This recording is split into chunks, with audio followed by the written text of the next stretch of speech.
Hello friends, എല്ലാവർക്കും അമൃതം education എന്ന YouTube ചാനലിൻ്റെ പുതിയൊരു ക്ലാസ്സിലേക്ക് സ്വാഗതം. ഫ്രണ്ട്സ്, എല്ലാവരും എന്നെ മറന്നോ? കുറേ ദിവസമായല്ലേ നമ്മൾ കണ്ടിട്ട്, വീഡിയോ ഒക്കെ അപ്ലോഡ് ചെയ്തിട്ട്. നല്ലൊരു പണിയിലായിരുന്നു. നമ്മൾക്ക് റിവിഷൻ ക്ലാസ്സൊക്കെ ചെയ്യാൻ വേണ്ടിയിട്ട്. അപ്പം അതിന് വേണ്ടിയിട്ടുള്ള കാര്യങ്ങൾ ചെയ്യായിരുന്നു. നോട്ട്സ് തയ്യാറാക്കലും എഡിറ്റിംഗ് ഒക്കെ ആയിരുന്നു. അപ്പം ഞാൻ വിചാരിച്ചു കുറച്ച് വലിയ വീഡിയോ തന്നെ ഇട്ടാൽ എല്ലാവർക്കും പഠിക്കാനൊരു സുഖമാണല്ലോ, എല്ലാ ക്ലാസ്സും കൂടി അങ്ങനെയൊക്കെ ചെയ്തുകൊണ്ടാണ് പിന്നെ ക്ലാസ്സുകളൊന്നും ചെയ്യാതിരുന്നത്. എന്തായാലും ഈ ആഴ്ച തന്നെ നമ്മൾ ഒരു റിവിഷൻ ക്ലാസ് വരും. അപ്പോൾ നമ്മൾ ഇന്ന് നോക്കാൻ പോകുന്നത് സ്മോൾ റിവിഷനാണ്. കമ്പ്യൂട്ടറും ജനറൽ സയൻസിലെ ഫിസിക്സിലെ കുറച്ച് കാര്യങ്ങളാണ്. അപ്പോൾ ക്ലാസ്സിലേക്ക് കടക്കാം. അതിന് മുന്നേ എല്ലാവരും നന്നായി പഠിക്കുന്നുണ്ടെന്ന് വിചാരിക്കുന്നു. എല്ലാവരും നന്നായിട്ട് തന്നെ പഠിക്കാം. മോക്ക് ടെസ്റ്റൊക്കെ ചെയ്ത് നോക്കാം. നമ്മൾ ടെലിഗ്രാം ചാനലിൽ ഒരുപാട് മോക്ക് ടെസ്റ്റൊക്കെ ഇട്ടിട്ടുണ്ട് ഫ്രണ്ട്സ്. അപ്പോൾ നമ്മൾ ആദ്യം നോക്കുന്നത് അളവുകളും യൂണിറ്റ്സുമാണ്. സിലബസിൽ എടുത്ത് പറഞ്ഞിട്ടുണ്ട്. ജനറൽ സയൻസിലെ ഫിസിക്സ് ഭാഗത്ത് പറഞ്ഞിട്ടുണ്ട് അളവുകളും യൂണിറ്റും. അപ്പോൾ നമ്മൾ ആ കാര്യങ്ങളാണ് ഫസ്റ്റ് നോക്കുന്നത്. എന്നിട്ട് നമ്മൾ കമ്പ്യൂട്ടർ നോക്കും. അപ്പോൾ നമുക്ക് ക്ലാസ്സിലേക്ക് കിടക്കാം. അളവുകളും തോതും. നീളത്തിൻ്റെ അടിസ്ഥാന യൂണിറ്റ്. എന്താണ് നീളത്തിൻ്റെ അടിസ്ഥാന യൂണിറ്റ്? മീറ്റർ. നീളത്തിൻ്റെ അടിസ്ഥാന യൂണിറ്റാണ് മീറ്റർ. ഒരു മീറ്റർ സ്കെയിലിൽ കൃത്യമായി അളക്കാവുന്ന ഏറ്റവും കുറഞ്ഞ നീളത്തെ അതിൻ്റെ ലീസ്റ്റ് കൗണ്ട് എന്ന് വിളിക്കുന്നു. ഒരു മീറ്റർ സ്കെയിലിൽ കൃത്യമായി അളക്കാവുന്ന ഏറ്റവും കുറഞ്ഞ നീളത്തെ അതിൻ്റെ ലീസ്റ്റ് കൗണ്ട് എന്ന് വിളിക്കുന്നു.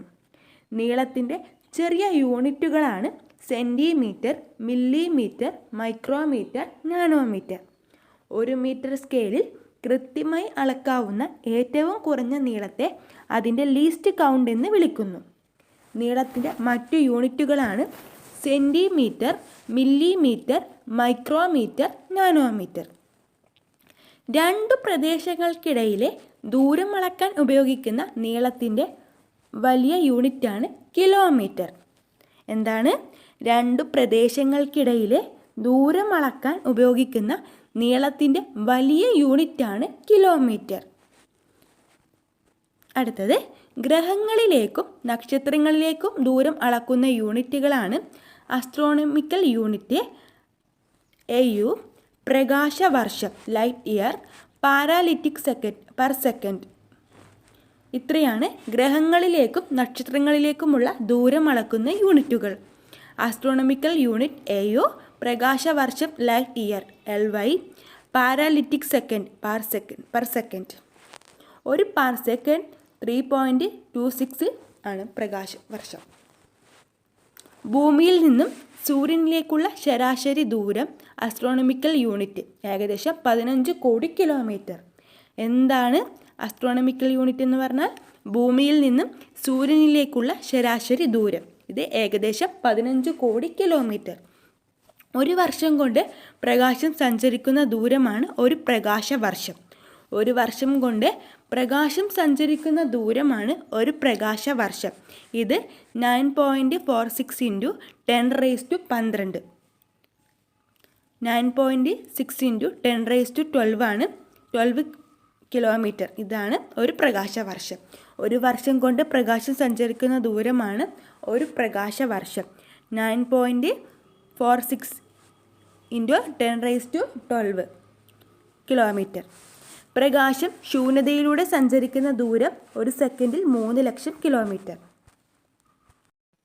നമ്മൾ എന്താണ് പറഞ്ഞത്? പ്രകാശം ശൂന്യതയിലൂടെ സഞ്ചരിക്കുന്ന ദൂരം ഒരു സെക്കൻഡിൽ 3 ലക്ഷം കിലോമീറ്റർ. അപ്പോൾ നമ്മൾ ഇത്രയാണ് നോക്കിയത് അല്ലേ? ഫസ്റ്റ് സെക്ഷനിലായിട്ട് നീളത്തിൻ്റെ അടിസ്ഥാന യൂണിറ്റ് മീറ്ററാണ്.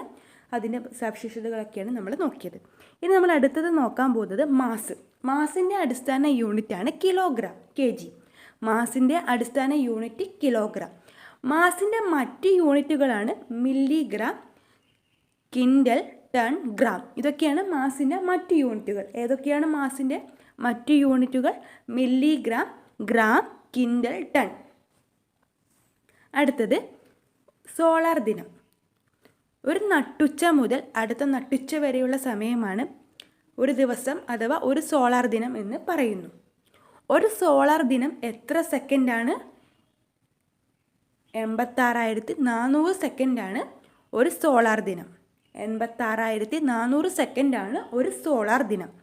ഒരു ശരാശരി സോളാർ ദിനത്തിൻ്റെ 1/86 86,400 ഭാഗമാണ് 2 സെക്കൻഡായി കണക്കാക്കിയിട്ടുള്ളത്. ക്ലിയർ ആയല്ലോ? അടുത്തത്, എന്താണ് അടിസ്ഥാന യൂണിറ്റുകൾ? നമ്മുടെ സിലബസിൽ പറഞ്ഞിരിക്കുന്ന അളവുകളും അടിസ്ഥാന യൂണിറ്റുകളും. അടിസ്ഥാന യൂണിറ്റുകൾ എന്ന് വെച്ചാൽ പരസ്പര ബന്ധമില്ലാതെ നിൽക്കുന്നതും മറ്റ് അളവുകൾ ഉപയോഗിച്ച് പ്രസ്താവിക്കാൻ കഴിയാത്തതുമായ കേവല അളവുകളാണ് അടിസ്ഥാന യൂണിറ്റുകൾ.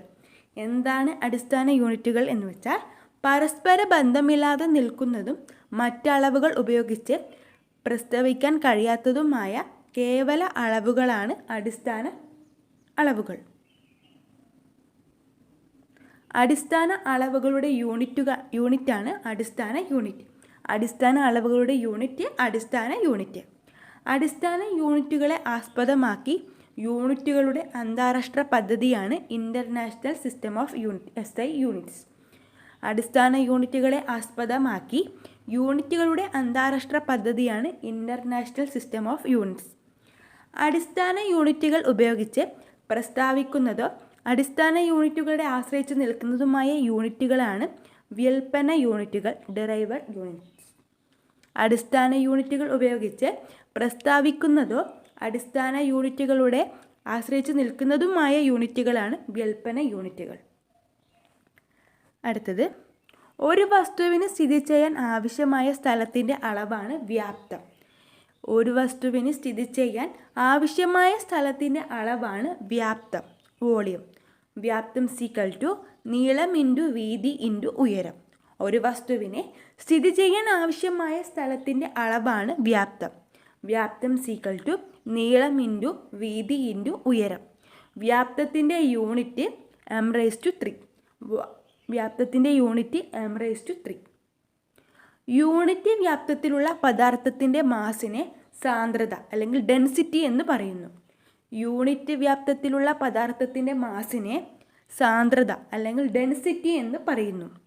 സാന്ദ്രതയുടെ യൂണിറ്റ് മാസിൻ്റെ യൂണിറ്റ് ബൈ വ്യാപ്തത്തിൻ്റെ യൂണിറ്റ്. സാന്ദ്രതയുടെ യൂണിറ്റ് കണ്ടുപിടിക്കുന്നത് മാസിൻ്റെ യൂണിറ്റ് ബൈ വ്യാപ്തത്തിൻ്റെ യൂണിറ്റ്, kg/m3. അടിസ്ഥാന അളവുകളും അവയുടെ SI യൂണിറ്റുകളും നമുക്ക് നെക്സ്റ്റ് നോക്കാം. അടിസ്ഥാന അളവുകളും അവയുടെ SI യൂണിറ്റുകളും. നീളം മീറ്റർ. നീളത്തിൻ്റെ SI യൂണിറ്റാണ് metre, m. Mass kilogram, kg. സമയം സെക്കൻഡ്, s. പദാർത്ഥത്തിൻ്റെ അളവ് എമൗണ്ട് ഓഫ് സബ്സ്റ്റൻസ്, മോൾ. പ്രകാശ തീവ്രത ലുമിനസ് ഇൻറ്റൻസിറ്റി, കാൻഡില, CD. വൈദ്യുത പ്രവാഹ തീവ്രത ഇലക്ട്രിക്കൽ കറണ്ട്, വൈദ്യുത പ്രവാഹ തീവ്രത. ഇതിൻ്റെ SI unit ampere, A. Temperature താപനില, കെൽവിൻ. താപനിലയുടെ SI യൂണിറ്റാണ് കെൽവിൻ, K. ഇപ്പം അടിസ്ഥാന അളവുകളും യൂണിറ്റുകളും. നീളം നോക്കി, മാസ്, സമയം, പദാർത്ഥത്തിൻ്റെ അളവ്, പ്രകാശ തീവ്രത, വൈദ്യുത പ്രവാഹ തീവ്രത, താപനില, ഇത്രയും കാര്യങ്ങളാണ് നോക്കിയത്. ഇനി നമുക്ക് മറ്റ് അളവുകളും യൂണിറ്റ് നോക്കാം. പരിമാണത്തോടൊപ്പം ദിശ ചേർത്ത് പറയുന്ന അളവുകളാണ് സദിശ അളവുകൾ. പരിമാണത്തോടൊപ്പം ദിശ ചേർത്ത് പറയുന്ന അളവുകൾ സദിശ അളവുകൾ, വെക്റ്റർ ക്വാണ്ടിറ്റി. ഇതിനുദാഹരണങ്ങളാണ് പ്രവേഗം, സ്ഥാനാന്തരം, ത്വരണം, ബലനം. നമ്മൾ SCRTയുടെ ചലനം ചെയ്തപ്പോൾ അതിൽ പറഞ്ഞിട്ടുള്ള കാര്യങ്ങളായിരുന്നു. പരിമാണത്തോടൊപ്പം ദിശ ചേർത്ത് പറയുന്ന അളവുകളാണ് പ്രവേഗം, സ്ഥാനാന്തരം, ത്വരണം, ബലം. പരിമാണത്തോടൊപ്പം ദിശ ചേർത്ത് പറയാത്ത അളവുകളെ അദിശ അളവുകൾ എന്നാണ് പറയുന്നത്. പരിമാണത്തോടൊപ്പം ദിശ ചേർത്ത് പറയുന്ന അളവുകൾ സദിശ അളവുകളും പരിമാണത്തോടൊപ്പം ദിശ ചേർത്ത് പറയാത്ത അളവുകൾ അദിശ അളവുകളുമാണ്. ഇതിനുദാഹരണമാണ്, അദിശ അളവുകൾക്ക് ഉദാഹരണമാണ് സമയം, ദൂരം, പിണ്ഡം, വിസ്തീർണം, വേഗത, വ്യാപ്തം, സാന്ദ്രത. പരിമാണത്തോടൊപ്പം ദിശ ചേർത്ത് പറയാത്ത അളവുകളായ അദിശ അളവുകൾക്ക് ഉദാഹരണമാണ് സമയം, ദൂരം, പിണ്ഡം, വിസ്തീർണം, വേഗത, വ്യാപ്തം, സാന്ദ്രത.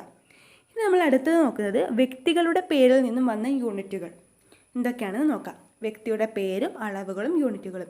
അലക്സാൻഡ്രോ വോൾട്ട എന്ന പേരിൽ നിന്നാണ് പൊട്ടൻഷ്യൽ വ്യത്യാസം കണ്ടുപിടിക്കുന്ന വോൾട്ടിൻ്റെ യൂണിറ്റ് വന്നത്, വോൾട്ട്. ബെയ്ക്ക് പാസ്കൽ, മർദ്ദം. മർദ്ദം അളക്കുന്ന പാസ്കൽ യൂണിറ്റ് വന്നത് ബെയ്ക്ക് പാസ്കൽ എന്ന ശാസ്ത്രജ്ഞൻ്റെ പേരിൽ നിന്നാണ്. സർ ഐസക് ന്യൂട്ടൺ, ബലം, ന്യൂട്ടൻ്റെ പേരിൽ നിന്നാണ് ബലത്തിൻ്റെ യൂണിറ്റായ എൻ വന്നത്. അടുത്തത് കപ്പലുകളുടെ വേഗത അളക്കാൻ ഉപയോഗിക്കുന്ന യൂണിറ്റ്. കപ്പലുകളുടെ വേഗത അളക്കാൻ ഉപയോഗിക്കുന്ന യൂണിറ്റാണ് നോട്ട്. കപ്പലുകളുടെ വേഗത അളക്കാൻ ഉപയോഗിക്കുന്ന യൂണിറ്റ് നോട്ട്. വ്യോമയാന ഗതാഗത രംഗത്തും സമുദ്ര ഗതാഗത രംഗത്തും ദൂരം അളക്കുന്നതിനുള്ള യൂണിറ്റാണ് നോട്ടിക്കൽ മൈൽ. വ്യോമയാന ഗതാഗത രംഗത്തും സമുദ്ര ഗതാഗത രംഗത്തും ദൂരം അളക്കുന്നതിനുള്ള യൂണിറ്റ് നോട്ടിക്കൽ മൈൽ. ഒരു നോട്ടിക്കൽ മൈൽ എന്ന് പറഞ്ഞാൽ 1.852 കിലോമീറ്റർ. ഒരു നോട്ടിക്കൽ മൈൽ 1.852 കിലോമീറ്റർ. അടുത്തത് മറ്റളവുകളും യൂണിറ്റുകളും. ഭാരം കിലോഗ്രാം ബൈ ന്യൂട്ടൺ, കിലോഗ്രാം അല്ലെങ്കിൽ ന്യൂട്ടൺ ഭാരം. Power what. ആവൃത്തി ഹെർട്സ്. വൈദ്യുത ചാർജ് കൂളോം. കാന്തിക ഫ്ലക്സ് വെബർ. അന്തരീക്ഷ മർദ്ദം മില്ലി ബാർ. സാന്ദ്രത ടെസ്ല. റെസിസ്റ്റിവിറ്റി ഓം. ഭാരം kilogram per newton. Power what. ആവൃത്തി ഹെർട്സ്. വൈദ്യുത ചാർജ് കൂളോം. കാന്തിക ഫ്ലക്സ് വെബർ. അന്തരീക്ഷ മർദ്ദം മില്ലി ബാർ. സാന്ദ്രത ടെസ്ല. റെസിസ്റ്റിവിറ്റി ഓം. ഇത്രയും കാര്യങ്ങളാണ് നമ്മൾ ഫിസിക്സിൽ നോക്കിയത്. ഇനി നമുക്ക്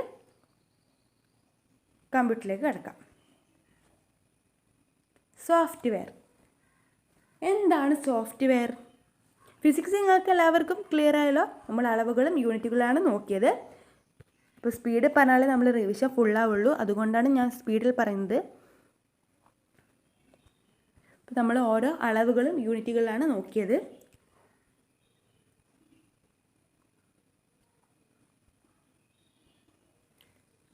ഭാരത്തിൻ്റെത് കിലോഗ്രാം, ന്യൂട്ടൺ, പവർ വാട്ട്, ആവൃത്തി ഹെർട്സ്, വൈദ്യുത ചാർജ് കൂളം, കാന്തിക ഫ്ലക്സ് വെബർ, അന്തരീക്ഷ മർദ്ദം മില്ലി ബാർ, സാന്ദ്രത ടെസ്ല, റെസിസ്റ്റിവിറ്റി ഓം, പ്രവൃത്തി അല്ലെങ്കിൽ ഊർജം ജൂള്. ഇത്രയുങ്ങളാണ് നമ്മൾ ഓരോ അളവുകളും നോക്കിയത്.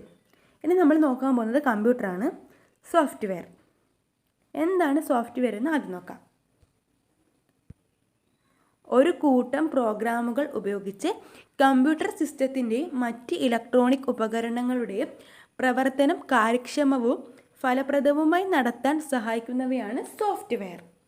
കമ്പ്യൂട്ടർ സിസ്റ്റത്തിൻ്റെ ആത്മാവ് എന്നറിയപ്പെടുന്നത് സോഫ്റ്റ്വെയറാണ്. ഒരു കൂട്ടം പ്രോഗ്രാമുകൾ ഉപയോഗിച്ച് കമ്പ്യൂട്ടർ സിസ്റ്റത്തിൻ്റെയും മറ്റ് ഇലക്ട്രോണിക് ഉപകരണങ്ങളുടെയും പ്രവർത്തനം കാര്യക്ഷമവും ഫലപ്രദവുമായി നടത്താൻ സഹായിക്കുന്നവയാണ് സോഫ്റ്റ്വെയർ. കമ്പ്യൂട്ടർ സിസ്റ്റത്തിൻ്റെ ആത്മാവ് എന്നറിയപ്പെടുന്നത് സോഫ്റ്റ്വെയർ. സോഫ്റ്റ്വെയർ രണ്ട് തരത്തിലാണുള്ളത്. System software, application software. Software രണ്ട് തരത്തിലാണ്. System software, application software. System software എന്ന് വെച്ചാൽ കമ്പ്യൂട്ടറിൻ്റെ പ്രവർത്തനങ്ങൾ നിയന്ത്രിക്കുന്നതിനായി രൂപകൽപ്പന ചെയ്തിട്ടുള്ള ഒരു കൂട്ടം പ്രോഗ്രാമുകളാണ് സിസ്റ്റം സോഫ്റ്റ്വെയർ. കമ്പ്യൂട്ടറിൻ്റെ പ്രവർത്തനങ്ങൾ നിയന്ത്രിക്കുന്നതിനായി രൂപം നൽകിയിട്ടുള്ള ഒരു കൂട്ടം പ്രോഗ്രാമുകളാണ് സിസ്റ്റം സോഫ്റ്റ്വെയർ. സിസ്റ്റം സോഫ്റ്റ്വെയറിൻ്റെ ഘടകങ്ങളാണ് ഓപ്പറേറ്റിംഗ് സിസ്റ്റം, ഭാഷാ പ്രോസസ്സറുകൾ, യൂട്ടിലിറ്റി സോഫ്റ്റ്വെയറുകൾ. സിസ്റ്റം സോഫ്റ്റ്വെയറിൻ്റെ ഘടകങ്ങളാണ് ഓപ്പറേറ്റിംഗ് സിസ്റ്റം, ഭാഷാ പ്രോസസ്സറുകൾ, യൂട്ടിലിറ്റി സോഫ്റ്റ്വെയർ. നമ്മൾ കമ്പ്യൂട്ടറിൻ്റെ 2 ക്ലാസ്സുകൾ ചെയ്തിട്ടുണ്ടായിരുന്നു. അപ്പം നിങ്ങൾ മെമ്മറി യൂണിറ്റ്സ് ചെയ്തിട്ടുണ്ടായിരുന്നു, അതുപോലെ ഇൻപുട്ട് ഔട്ട്പുട്ട് ഡിവൈസ് ഇതിൻ്റെയൊക്കെ ഇതൊക്കെ ചെയ്തിട്ടുണ്ടായിരുന്നു. പിന്നെ ബേസിക്കലി എല്ലാ കാര്യങ്ങളും ഉൾപ്പെടുത്തിയിട്ടും ചെയ്തിട്ടുണ്ടായിരുന്നു. അപ്പോൾ നിങ്ങൾക്ക് ഡിസ്ക്രിപ്ഷൻ ബോക്സിൽ നോക്കിയാൽ എല്ലാത്തിൻ്റെയും ക്ലാസ്സുകൾ കാണാൻ പറ്റും. അതുപോലെ ചാനലിൽ ഒന്ന് സെർച്ച് ചെയ്താൽ എല്ലാ ക്ലാസ്സുകളും കാണാൻ പറ്റും. അപ്പോൾ നമുക്ക് ഓപ്പറേറ്റിംഗ് സിസ്റ്റത്തിലേക്ക് കിടക്കാം. ഓപ്പറേറ്റിംഗ് സിസ്റ്റം ഉപഭോക്താവിനെയും കമ്പ്യൂട്ടർ ഹാർഡ്വെയറിനെയും ബന്ധിപ്പിക്കാനായിട്ടുള്ള ഒരു കൂട്ടം പ്രോഗ്രാമുകളെ വിളിക്കുന്നതാണ് ഓപ്പറേറ്റിംഗ് സിസ്റ്റം. കമ്പ്യൂട്ടറിൽ ഒരു ഉപയോക്താവ് നടത്തുന്ന ഓരോ പ്രവർത്തനത്തിനും സഹായിക്കുന്ന ഇടനിലക്കാരൻ എന്നറിയപ്പെടുന്ന സംവിധാനമാണ് ഓപ്പറേറ്റിംഗ് സിസ്റ്റം. കമ്പ്യൂട്ടറിൽ ഒരു ഉപയോക്താവ് നടത്തുന്ന ഓരോ പ്രവർത്തനത്തിനും സഹായിക്കുന്ന ഇടനിലക്കാരൻ എന്നറിയപ്പെടുന്ന സംവിധാനമാണ് ഓപ്പറേറ്റിംഗ് സിസ്റ്റം. OS എന്നത് ഓപ്പറേറ്റിംഗ് സിസ്റ്റത്തിൻ്റെ ചുരുക്കപ്പേരാണ്. OS എന്നതാണ് ഓപ്പറേറ്റിംഗ് സിസ്റ്റത്തിൻ്റെ ചുരുക്കപ്പേര്. ഓപ്പറേറ്റിംഗ് സിസ്റ്റത്തിൻ്റെ പ്രധാന ധർമ്മങ്ങളാണ് പ്രോസസ്സർ കൈകാര്യം ചെയ്യുക, മെമ്മറി കൈകാര്യം ചെയ്യുക, ഫയൽ കൈകാര്യം ചെയ്യുക, ഡിവൈസ് കൈകാര്യം ചെയ്യുക. ഇത് പ്രോസസ്സറാണ്. പ്രോസസ്സർ കൈകാര്യം ചെയ്യുക, മെമ്മറി കൈകാര്യം ചെയ്യുക, ഫയൽ കൈകാര്യം ചെയ്യുക, ഡിവൈസ് കൈകാര്യം ചെയ്യുക. ഇതൊക്കെയാണ് ഒരു ഓപ്പറേറ്റിംഗ് സിസ്റ്റത്തിൻ്റെ പ്രധാന ധർമ്മങ്ങൾ. ഒന്നിൽ കൂടുതൽ CPU ഉപയോഗിച്ച് പ്രവർത്തിക്കുന്ന ഓപ്പറേറ്റിംഗ് സിസ്റ്റമാണ് മൾട്ടി പ്രോസസ്സിംഗ് ഓപ്പറേറ്റിംഗ് സിസ്റ്റം. എന്താണ് മൾട്ടി പ്രോസസ്സിംഗ് ഓപ്പറേറ്റിംഗ് സിസ്റ്റം എന്ന് വെച്ചാൽ ഒന്നിൽ കൂടുതൽ CPU ഉപയോഗിച്ച് പ്രവർത്തിക്കുന്ന ഓപ്പറേറ്റിംഗ് സിസ്റ്റം. ഒരു സമയത്ത് ഒരാൾക്ക് മാത്രം ഉപയോഗിക്കാൻ കഴിയുന്ന ഓപ്പറേറ്റിംഗ് സിസ്റ്റമാണ് സിംഗിൾ യൂസർ ഓപ്പറേറ്റിംഗ് സിസ്റ്റം. ഒരു സമയത്ത് ഒരാൾക്ക് മാത്രം ഉപയോഗിക്കാൻ കഴിയുന്ന ഓപ്പറേറ്റിംഗ് സിസ്റ്റമാണ് സിംഗിൾ യൂസർ ഓപ്പറേറ്റിംഗ് സിസ്റ്റം. ഓരോ ഓപ്പറേറ്റിംഗ് സിസ്റ്റവും അതിന് യോജിക്കുന്ന രീതിയിൽ ഹാർഡ് ഡിസ്കിന് ഫോർമാറ്റ് ചെയ്തിരിക്കുന്നതിനെ വിളിക്കുന്നതാണ് ഫയൽ സിസ്റ്റം. ഓപ്പറേറ്റിംഗ് സിസ്റ്റം ഒരു സമയത്ത് ഒരാൾക്ക് മാത്രം ഉപയോഗിക്കാൻ കഴിയുന്ന ഓപ്പറേറ്റിംഗ് സിസ്റ്റം, ഇതിനെ സിംഗിൾ യൂസർ ഓപ്പറേറ്റിംഗ് സിസ്റ്റം എന്നും, ഓരോരോ ഓപ്പറേറ്റിംഗ് സിസ്റ്റവും അതിന് യോജിക്കുന്ന രീതിയിൽ ഹാർഡ് ഡിസ്കിനെ ഫോർമാറ്റ് ചെയ്തിരിക്കുന്നതിനെ ഫയൽ സിസ്റ്റം എന്നും പറയുന്നു. ഏറ്റവും കൂടുതൽ ജനപ്രീതി നേടിയ ഡെബിയൻ ആധാരമാക്കി നിർമ്മിച്ച ഓപ്പറേറ്റിംഗ് സിസ്റ്റമാണ് ഉബുണ്ടു. ഒരു ഓപ്പറേറ്റിംഗ് സിസ്റ്റത്തിൻ്റെ അടിസ്ഥാന ഭാഗമാണ് കേർണൽ. ഒരു ഓപ്പറേറ്റിംഗ് സിസ്റ്റത്തിൻ്റെ അടിസ്ഥാന ഭാഗമാണ് കേർണൽ. ഹൈ ലെവൽ ലാംഗ്വേജിൽ എഴുതിയ ആദ്യ ഓപ്പറേറ്റിംഗ് സിസ്റ്റമാണ് യുണിക്സ്. ഹൈ ലെവൽ ലാംഗ്വേജിൽ എഴുതിയ ആദ്യ ഓപ്പറേറ്റിംഗ് സിസ്റ്റമാണ് യുണിക്സ്. വിൻഡോസ് ഓപ്പറേറ്റിംഗ് സിസ്റ്റം വികസിപ്പിച്ചത് മൈക്രോസോഫ്റ്റ് ആണ്. വിൻഡോസ് ഓപ്പറേറ്റിംഗ് സിസ്റ്റം വികസിപ്പിച്ചത് മൈക്രോസോഫ്റ്റ് ആണ്. പേഴ്സണൽ കമ്പ്യൂട്ടറുകളിൽ വ്യാപകമായി ഉപയോഗിച്ച ആദ്യ ഓപ്പറേറ്റിംഗ് സിസ്റ്റമാണ് Microsoft disk operating system MS-DOS. Personal കമ്പ്യൂട്ടറുകളിൽ വ്യാപകമായി ഉപയോഗിച്ച ആദ്യ ഓപ്പറേറ്റിംഗ് സിസ്റ്റമാണ് Microsoft disk operating system MS-DOS. ലോകത്തിൽ ഏറ്റവും കൂടുതൽ ആളുകൾ ഉപയോഗിക്കുന്ന ഓപ്പറേറ്റിംഗ് സിസ്റ്റമാണ് വിൻഡോസ്. ലോകത്തിൽ ഏറ്റവും കൂടുതൽ ഉപയോഗിക്കുന്ന ഓപ്പറേറ്റിംഗ് സിസ്റ്റമാണ് വിൻഡോസ്. ക്ലിയർ ആയല്ലോ? ഇനി നമുക്ക് മൊബൈൽ ഓപ്പറേറ്റിംഗ് സിസ്റ്റം നോക്കാം. അതിനു മുന്നേ ഒരു കാര്യം കൂടി നോക്കാനുണ്ട്. ലിനക്സ് ഉപയോഗിച്ച് ഇന്ത്യ സ്വന്തമായി വികസിപ്പിച്ചെടുത്ത ഓപ്പറേറ്റിംഗ് സിസ്റ്റം ഏതാണ്? Bharat operating system solution. Linux ഉപയോഗിച്ച് ഇന്ത്യ സ്വന്തമായി വികസിപ്പിച്ചെടുത്ത ഓപ്പറേറ്റിംഗ് സിസ്റ്റമാണ് ബോസ്. എന്താണ് full form? Bharat operating system solution. ഇത് 2007 ജനുവരിയിലാണ് ആരംഭിച്ചത്. മാക് ഓപ്പറേറ്റിംഗ് സിസ്റ്റം വികസിപ്പിച്ചെടുത്ത കമ്പനി ആപ്പിളാണ് മാക് ഓപ്പറേറ്റിംഗ് സിസ്റ്റം വികസിപ്പിച്ചെടുത്ത കമ്പനി. പ്രധാന മൊബൈൽ പ്രവർത്തക സംവിധാനങ്ങൾ മൊബൈൽ ഓപ്പറേറ്റിംഗ് സിസ്റ്റമാണ് Android, apple iOS, blackberry OS. പ്രധാന മൊബൈൽ പ്രവർത്തക സംവിധാനങ്ങളാണ് Android, apple iOS, blackberry OS.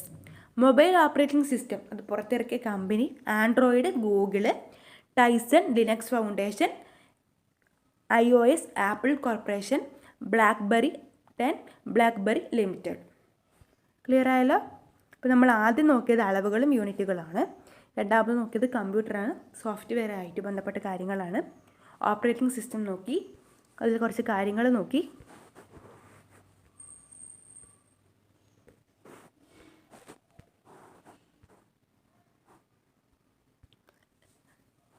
Operating system Mac operating system വികസിപ്പിച്ചെടുത്തത് ആപ്പിൾ. ഞാനിവിടെ പറയാൻ വിട്ടുപോയി, ആപ്പിളാണ്.